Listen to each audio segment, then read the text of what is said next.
యాయీరు కుమార్తెను బ్రతికించిన దేవునికి నీ జీవితంలో ఉన్న కష్టాన్ని తొలగించడం గాని, నీ జీవితంలో నీకు దూరం అయిపోయింది అనుకున్న దాన్ని తిరిగి నీకు ఇవ్వడం గాని దేవునికి పెద్ద విషయమేం కాదు.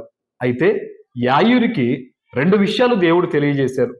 ఎప్పుడైతే యాయీరు నా కుమార్తెను బ్రతికించిన దేవుణ్ణి బతిమాలుకున్నాడో, వీరిద్దరూ కూడా వెళ్తుండగానే యాయీరు ఇంటి దగ్గర నుంచి కొంతమంది వచ్చి, నీ కుమార్తె చనిపోయింది, బోధకుడిని ఇంక ఇబ్బంది పెట్టొద్దు అన్నారు.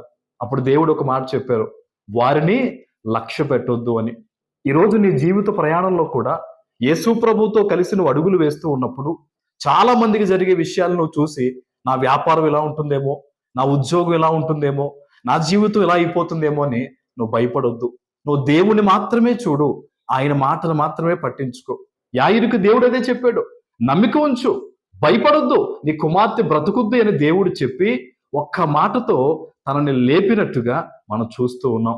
ఈరోజు దేవుని మాట వింటున్న ప్రియ దేవుని బిడ్డ, నీ జీవితంలో కూడా ఘనమైన కార్యాలు జరగాలంటే, కోల్పోయింది మరలా నువ్వు పొందుకోవాలంటే లోకాన్ని, లోక మనుష్యుల్ని లక్ష్య పెట్టొద్దు.